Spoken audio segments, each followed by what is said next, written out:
Hello, and welcome to my YouTube channel. My name is Jameelah, and I am a master manifester.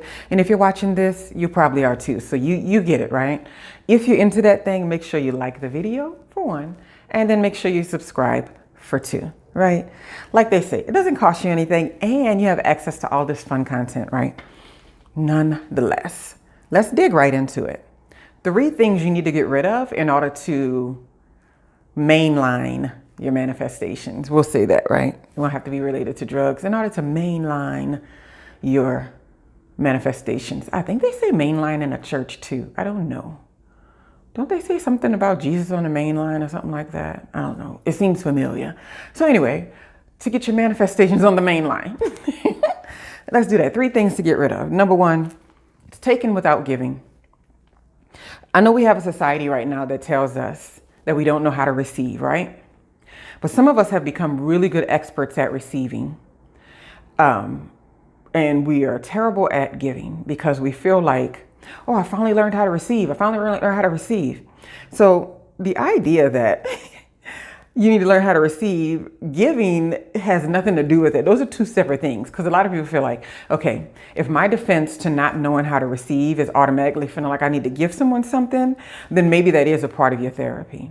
But for some people, that's not the issue. For some people, receiving is a much more spiritual, a much more deeper issue with not feeling worthy and not feeling as if you deserve something. So whether they gave something back in return or not, they still have these negative feelings, like as if someone is bailing them out or feeling sorry for them. They don't know how to receive goodness, gifts, attention, love in their lives. There's a lot of issues like that, right?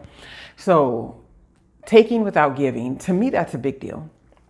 I was listening to a really good topic. My mom sent it to me the other day from one of the pastors she listens to, but it was good. It was about reciprocity and about not getting involved in relationships where one person is giving way more than the other person and it's not being returned in favor. So like if you have people that you hang out with or friends or something like that, and I've had this in the past too, because I'm a check picker upper. I don't know why. I've just always been that way. And I always feel like it comes from something, either it's a wound or it's something beautiful. It's either one or 2 things. For some reason, at the end of the day, I used to get really, really bothered when I was out in a restaurant with a lot of people, not a lot, maybe 3 or 4 people. And the waiter had to split the check all the way up because it was $15 for each person and nobody could just get it, you know? So it was like, the minute I can pick up a ticket, I just don't even like discussing money in such a menial way. To me, I think it makes negative money energy. When he's like, split the check, everybody. I'm like, come on, man, $15 for your friend to eat some lunch, just pay that, you know? And so I've had people that I've been around a lot and things happen where, you know, so the waitress can get 1 check. Well, things would happen a lot, and I would find myself on the end of paying for checks all the time. And I was like, well, you started it. But after a while, it became sort of like a noticeable thing. I'm just like, I'm like, did anybody ever call me and say, let me take you out to lunch and pay for me or something like that? This never happened. Like, anybody called me on my birthday and was like, let me take you out to get some cake or something? Like, I mean, there's a lot of different things or something. There's a lot of different activities that can be wrapped around it. But you have to look back and think, where is it in my life where I'm giving a lot, but I'm not receiving anything? And where is it in my life where I'm receiving a lot, but I'm not giving anything? And normally you always have something in one of those realms if you're not paying attention to whether or not you are being reciprocal in your relationships. Because when they're all in one direction, they get starved out. They get starved out. Like if you go sit down with a homegirl or a friend, or you go sit down with a guy you're dating or something like that or whatever, or whoever, and you sit down and it's like, hey, and then the conversation starts and this person just goes in overdrive. The first 10 minutes is just like all about them, all about their day, what did or didn't work and all those, whatever. And then you sit there and you're just like, man, I'm drained from that story that they just told. I mean, like all that stuff. And then you have no energy for yourself and for you to participate and for you to be a part of the conversation. Relationships should be give and receive all the time. And that doesn't mean the same likeness, but that means you're getting something out of it and they are too. And nobody feels starved out, right? When you're not in those uneven relationships, you can make a lot of space and a lot of time and energy for your manifestations. It starts to flow because when you're not in those energetically reciprocal relationships, your energy gets stagnated. And whether you are the one giving too much or you're the one receiving too much without giving, same difference. Not acknowledging the accomplishments of others. That's a big one, right? So a lot of times when I've seen it before. I've seen it everywhere. It's no big deal. I mean, it's just what people do sometimes. They could maybe not like the person. They could maybe not even care about what the person got going on or whatever. But I find myself more so now than ever taking a moment to like congratulate everybody for everything that they're doing, because life is a huge journey. Some parts are really, really hard. And then some parts you just float on what you've been creating. And then some parts are just, contentment, and they're just average. There's nothing happening. But what I do know is that when people are trying, when people are working on something, they're trying to create something, and they're trying so hard to believe in themselves, because it's not easy to believe in what they're creating, to believe that what they're creating can somehow benefit anybody else in the world. I think no matter what that is, we should find a way to support it on some level, right? Because it's not super common that people set out to accomplish really specific goals, and those goals are actually accomplished, and they stuck with it and nothing got in the way, and they were able to get to the finish line. And I think when people get to the finish line, there's nothing else you can do but say, congrats, that's pretty cool. Because anything else is a shot at yourself. That's all. Because you're not shooting at the other person. They've already accomplished everything that they're accomplished. They already have the job. They already have the degree. They already have the marriage. They already have the car. They already have the travel. They already have the stuff. Whether you're ignoring it or not doesn't make it go away, right? Have you ever had something exciting or new happen in your life and you couldn't wait to show people around you, and you get to somewhere and you're ready to show your thing, and the people you care about the most, they ignore it? I've had that happen. And it's a weird feeling, because you're just like, dang, we set up late night conversations talking about this. And I'm not saying you got to get into somebody's all in the crack of their butt and be like, oh, I'm so happy for you. Let me call, you don't have to do a lot. All you have to do is just say, I know that must be really exciting for you. Congratulations. It must be cool to have all those doors open up after working so hard. Because you want doors to open up for you too, right? So you wouldn't want to be a type of person that's caught up into being angry or bothered because doors are opening for someone else. So you have to acknowledge people. You have to acknowledge them in what they're doing.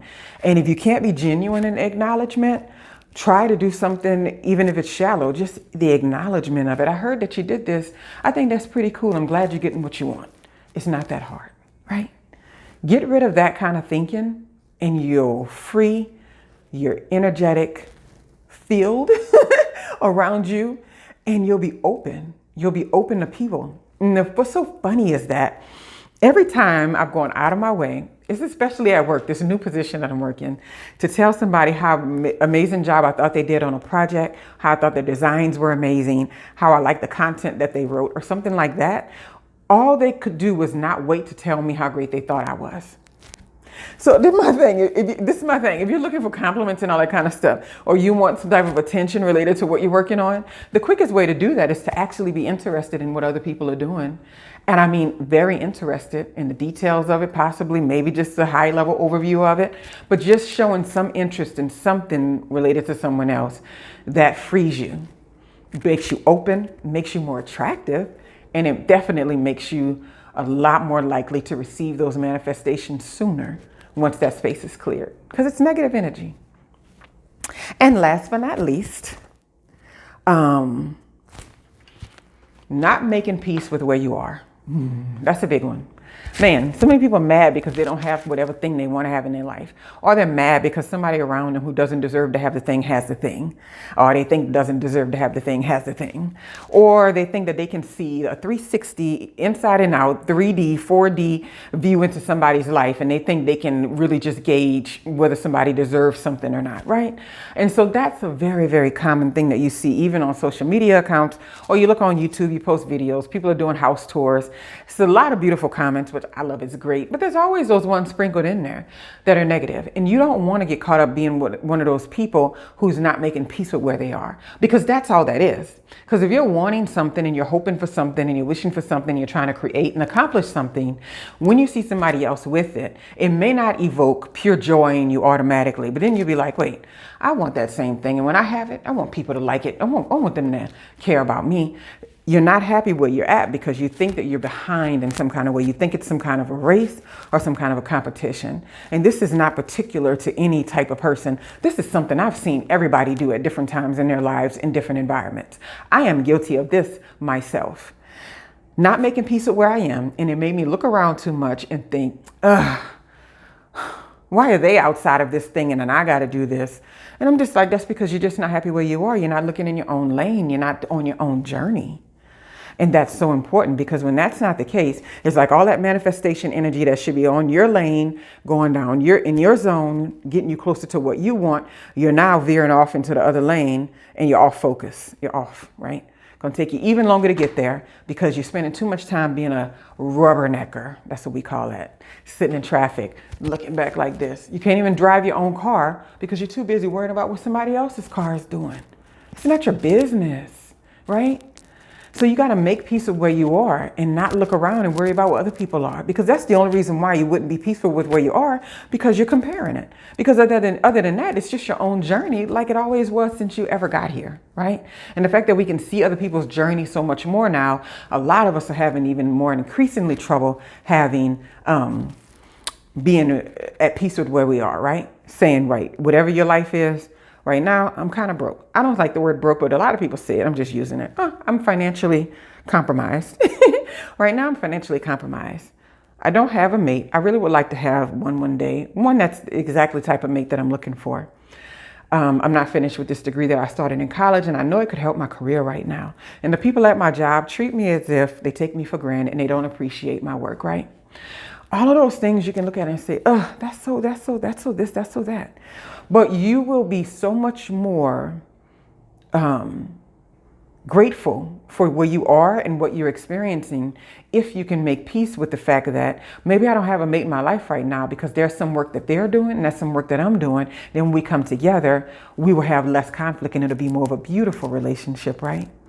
Maybe I don't have any finances right now. I'm financially stunted right now because it's forcing me to look in the mirror and clean up some things about myself that needs to change in order for me to elevate, right? And you think, well, maybe I didn't finish this degree because I'm too scattered. I'm too busy being in other people's drama, looking all around, not taking care of myself, not doing self-care days, not paying attention to the things that are important to me and compromising too much of myself, right? So I need to block this out and get this degree done. And you're just like, well, maybe I don't have this relationship with the people I work with, or they don't appreciate me the way they do because I don't appreciate myself. When I start appreciating myself more, I know those relationships will change. So that's what it sounds like to be at peace with where you are. It doesn't mean you're throwing up the white flag of surrender. It doesn't mean you're giving up in any kind of way. It just means that you're giving up on the idea that I'm going to be looking at my life like it's anything less than the beauty that it has come to be in this particular moment in time, right? So that's what I have for you today, right? That is what I have. 3 things that you need to get rid of, pay attention to in order to manifest a lot more quickly and a lot more focused, and then a lot more of what you want instead of like maybe what you almost wanted, because you need that clarity. Anyway, I hope you all have a wonderful, wonderful day, and make sure you watch some of my other videos and like and subscribe if you're into that thing. So much good content all the time. I hope you're having a wonderful, wonderful day. Check out my books. I'll post it at the end of the video, and it's always in the link below, www.jameelah.com. Bye for now.